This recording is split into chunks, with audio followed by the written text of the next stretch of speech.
must suck. DJ Chocolate Brothers, another mother.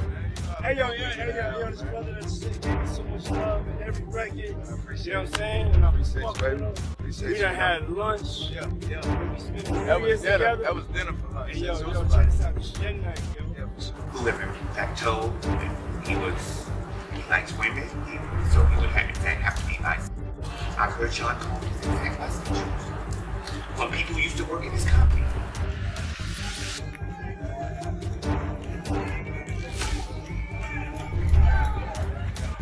Everybody thought Busta Rhymes and DaBaby were in the studio cooking up records. But the truth, they weren't laying down tracks. They were at Diddy's mansion, caught up in a whole different scene. This wasn't about collabs or The whispers say it was that pipe for pay energy, allegedly. And now, old party footage is said to be creeping back into the spotlight, starting with DaBaby.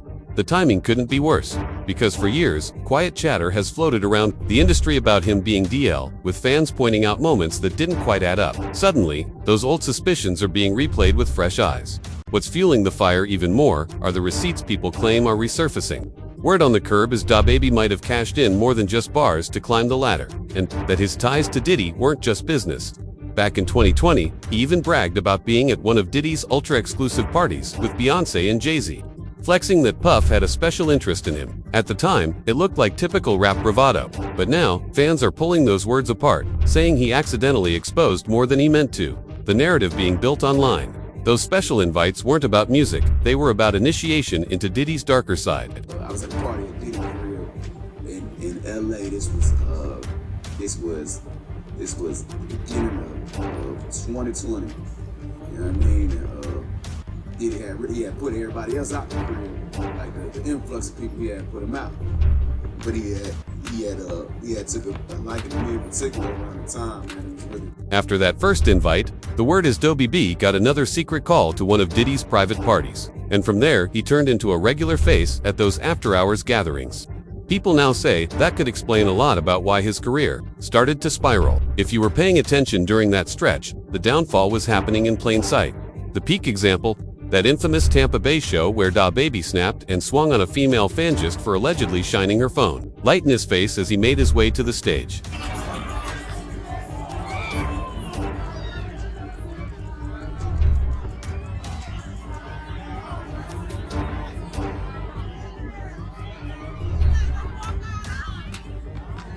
The crowd wasn't having it. They booed DaBaby clean off the stage, and he stormed out without performing a single track.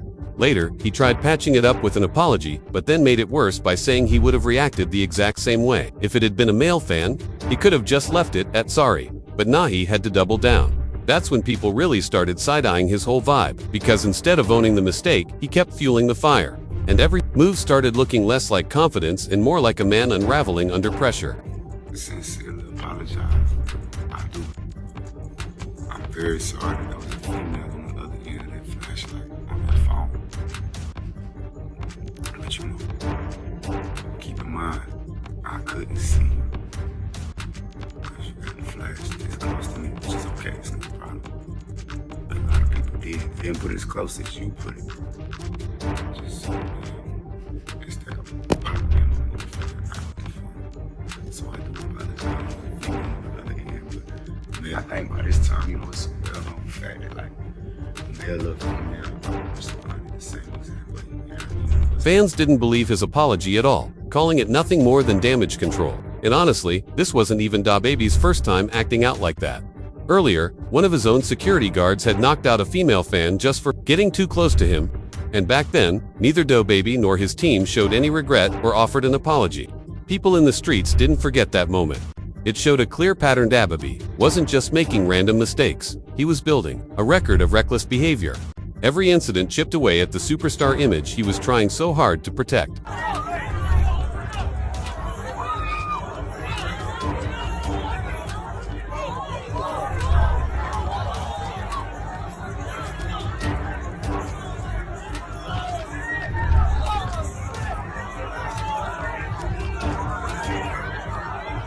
People started connecting the dots, saying it was the same DL energy every time, loud and reckless with women, but strangely quiet when it came to men stepping up. It reminded folks of the shade Nicki Minaj once threw at Meek Mill. Remember that wild tweet she dropped back in 2020? She accused him of beating his own sister, spitting on her, even attacking her in front of their mother, and then added that Drake's presence made him feel tough again. That tweet shook the internet. And if you've been following Diddy's scandals and lawsuits piling up lately, you know one name that keeps slipping into the conversation: Meek Mill. Word on the street is that he's been Diddy's favorite. Now people are saying he's moving with the same DL energy as DaBaby. Things got even crazier when old footage resurfaced of DaBaby and Diddy linking up outside a club on New Year's Day, Diddy calling him chocolate while DaBaby called him baby. That clip had everybody talking.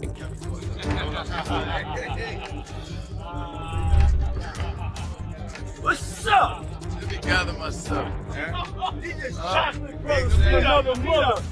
Hey yo, this brother that gave me so much love in every record. You know what I'm saying? And I fuck with him. We done had lunch. You know, we spent That New Year's was dinner. together. That was dinner for lunch. Hey yo, check this out. This is your night, yo.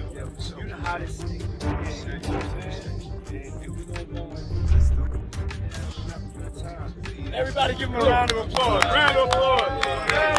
That's right. Church. Down right here. Good to see you, baby. You look good with that all black. Yeah. I told you what it was.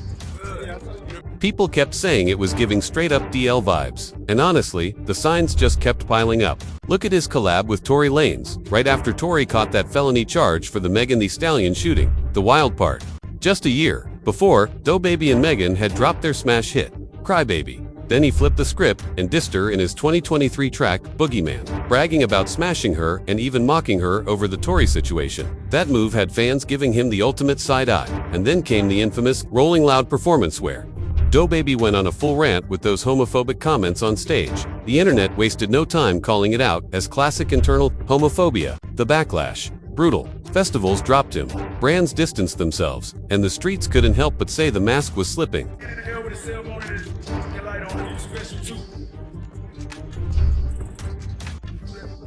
After that fiasco, the fallout hit hard and fast. Brands and labels started dropping DaBaby one after another, and his career was suddenly on life support. The momentum he once had was gone, and he was barely holding on. The only reason his name stayed floating at all was because Kanye West and 50 Cent tossed him lifelines, letting him crash their shows and borrow some of their spotlight. A week before, he was supposed to say, yeah, he was working for that. He ain't do that. Look, when you're down, you find the goddamn brother. And when you're up, you find a big. And people still haven't forgotten how he did his own baby mama dirty back in 2021 on a live stream for the whole world to see. He straight up called her a side piece and kicked her out of his own house, with their 3-month-old baby still in her arms. And the wildest part, it was all over some petty misunderstanding. The backlash was instant. Fans lit him up online, dragging him for being cold, heartless, and downright disrespectful to the mother of his own child. Is my side. It's your what? My It's side. your what? Shorty is a certified. Like. Bury me like that. Shorty is a certified side. Oh. Just trying to act like she. No, let's take it there. Parents know she my side. Everybody knows she's a side. Shorty really cuckoo for Cocoa Puffs. Real life, man. I'm not going. Because you're Do calling your me a thing. crazy I'm ass not- woman I'm not on the trying to do internet it. trying to make me look bad because Joe was trying to kick me out to go to a hotel with our 3-month baby. What? Listen. What? You Listen. just gonna... I got How many times the you entire threatened me night. to leave? Shawty, can I do my live? Dude? No. Go ahead, do your live. That's why the folks got to come get her out of here, No, man. I'm leaving. Trust me, I'm leaving. God, But I need my that shit is from really your house crazy. so I can leave here forever. Why do you have stuff in my house? I've been trying What to are get you you to talking leave about? my I house had for a a whole week. closet in your house. I Man, I had can't a tell you, I gotta whole clear this up. shoe rack in your... Now Busta Rhymes' name is getting pulled into the mess, too. Remember Toni Newman, the transgender advocate who's been around those inner circles? In an old interview, she flat out said people close to her were sliding into those wild freak parties, and she didn't bite her tongue. She name-dropped both Diddy and Busta as regulars. According to her, Diddy was living loud behind closed doors but staying quiet in public. And Busta, same exact story. Living at told he likes women, so he would have to be like. I've heard Sean Combs attack from people who used to work in his company. So I'm assuming I'm not Sean Combs. I've not spoken to Sean Combs. But based on those sources, I've heard his attack. And then there's Orlando Brown. Sure, people laugh at him and dismiss him as crazy because he's been saying wild things for years. But when you listen back now, some of it hits way different. He even claimed Busta wasn't just a one fling, but that they had an ongoing relationship, allegedly, that shook a lot of people up. Who you made love with? Wow, Busta Rhymes.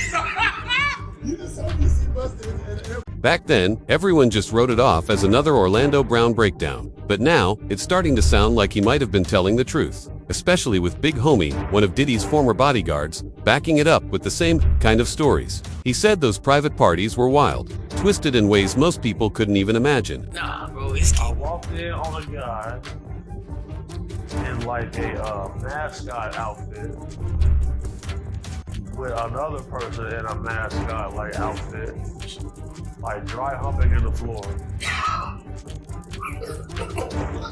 That's a funny shit. Okay. Yeah, when I first seen it, I just walked past. I'm like, what's that going on? He said it got so wild, he had to step outside and sit in his car just to catch his breath because even he was getting hit on left and right by random dudes. That's how insane the scene really was. How do you handle being hit on?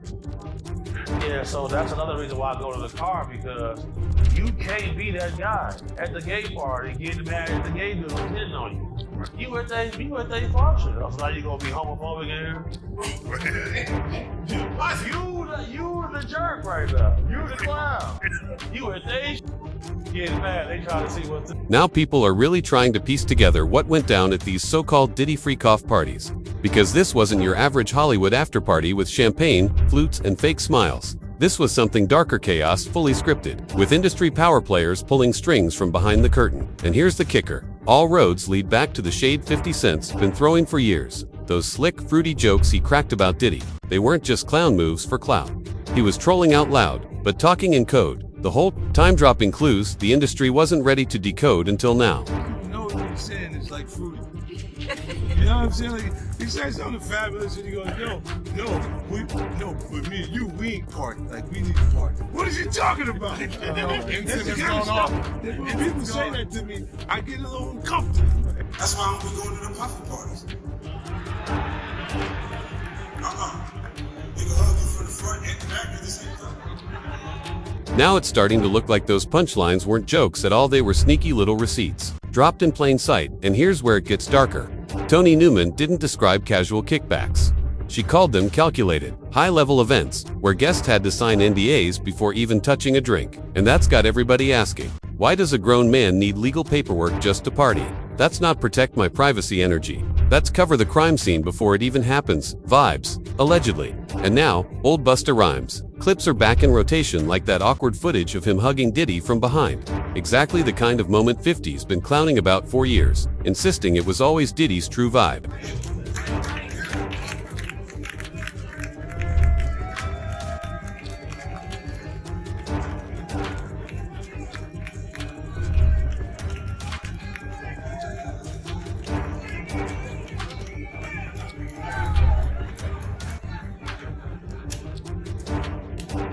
And don't even get me started on that wild clip of Busta straight up sniffing Jeremy like some off-the-wall move. Dude's face said it all, pure get me out of here energy. The internet didn't even have to exaggerate, because the footage alone looked mad suspicious.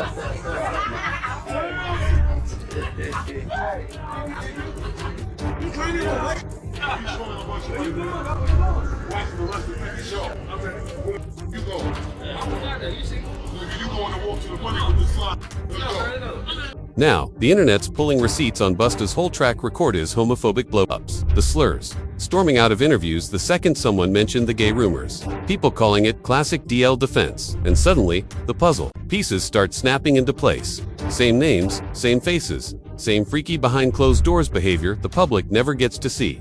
The whispers about Busta and DaBaby at Diddy's wild parties are already morphing into full-blown talk, with rumors of a tape allegedly floating around. And here's the kicker, folks are saying this might not just be another rumor wave.